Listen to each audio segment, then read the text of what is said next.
সীমান্তে আজ আমি প্রহরী। অনেক রক্তাক্ত পথ অতিক্রম করে আজ এখানে এসে থমকে দাঁড়িয়েছি স্বদেশের সীমানায়। ধূসর তিউনিসিয়া থেকে স্নিগ্ধ ইতালি থেকে ছুটে গেছে বিপ্লবী ফ্রান্সে। নক্ষত্র নিয়ন্ত্রিত নিয়তির মতো দুর্নিবার অপরাহত রাইফেল হাতে ফ্রান্স থেকে প্রতিবেশী বার্মাতেও। আজ দেহে আমার সৈনিকের কড়া পোশাক, হাতে এখনো দুর্জয় রাইফেল, রক্তে রক্তে তরঙ্গিত জয়ের আর শক্তির দুর্বহ দম্ভ। আজ এখন সীমান্তের প্রহরী আমি। আজ কিন্তু নীলাকাশ আমাকে পাঠিয়েছে আমন্ত্রণ। স্বদেশের হাওয়া বয়ে এনেছে অনুরোধ, চোখের সামনে খুলে ধরেছে সবুজ চিঠি। কিছুতেই বুঝি না কি করে এড়াবো তাকে, কি করে এড়াবো এই সৈনিকের কড়া পোশাক। যুদ্ধ শেষ, মাঠে মাঠে প্রসারিত শান্তি। চোখে এসে লাগছে তারই শীতল হাওয়া।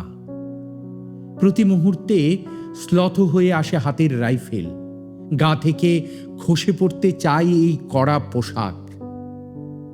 রাত্রে চাঁদ ওঠে, আমার চোখে ঘুম নেই। তোমাকে ভেবেছি কতদিন, কত শত্রুর পদক্ষেপ শোনার প্রতীক্ষার অবসরে, কত গোলা ফাটার মুহূর্তে, কতবার অবাধ্য হয়েছে মন যুদ্ধ জয়ের ফাঁকে ফাঁকে, কতবার হৃদয় জ্বলেছে অনুশোচনার অঙ্গারে তোমার আর তোমাদের ভাবনায়। তোমাকে ফেলে এসেছি দারিদ্র্যের মধ্যে, ছুঁড়ে দিয়েছি দুর্ভিক্ষের আগুনে, ঝড়ে আর বন্যায়, মারি আর মড়কের দুঃসহ আঘাতে বারবার বিপন্ন হয়েছে তোমাদের অস্তিত্ব। আর আমি ছুটে গেছি এক যুদ্ধক্ষেত্র থেকে আরেক যুদ্ধক্ষেত্রে। জানি না আজও আছো কি নেই। দুর্ভিক্ষে ফাঁকা আর বন্যায় তলিয়ে গেছে কিনা ভিটে, জানি না তাও। তবু লিখছি তোমাকে আজ, লিখছি আত্মম্ভর আশায়। ঘরে ফেরার সময় এসে গেছে। জানি জানি আমার জন্যে কেউ প্রতীক্ষা করে নেই।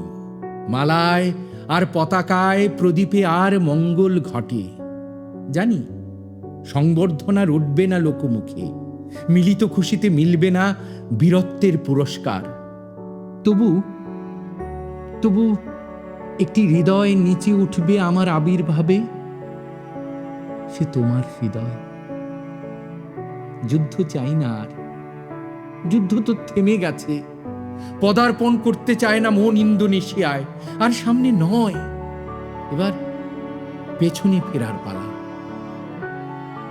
পরের জন্য যুদ্ধ করেছি অনেক, এবার যুদ্ধ তোমার আর আমার জন্য। প্রশ্ন করো যদি, এত যুদ্ধ করে পেলাম কি? উত্তর তার তিউনিসিয়ায় পেয়েছি জয়, ইতালিতে জনগণের বন্ধুত্ব, ফ্রান্সে পেয়েছি মুক্তির মন্ত্র, আর নিষ্কণ্টক বার্মায় পেলাম ঘরে ফেরার তাগাদা। আমি যেন সেই বাতিওয়ালা যে সন্ধ্যায় রাজপথে পথে বাতি জ্বালিয়ে ফেরে, অথচ নিজের ঘরে নেই যার বাতি জ্বালার সামর্থ্য। নিজের ঘরেই জমে থাকে দুঃসহ অন্ধকার।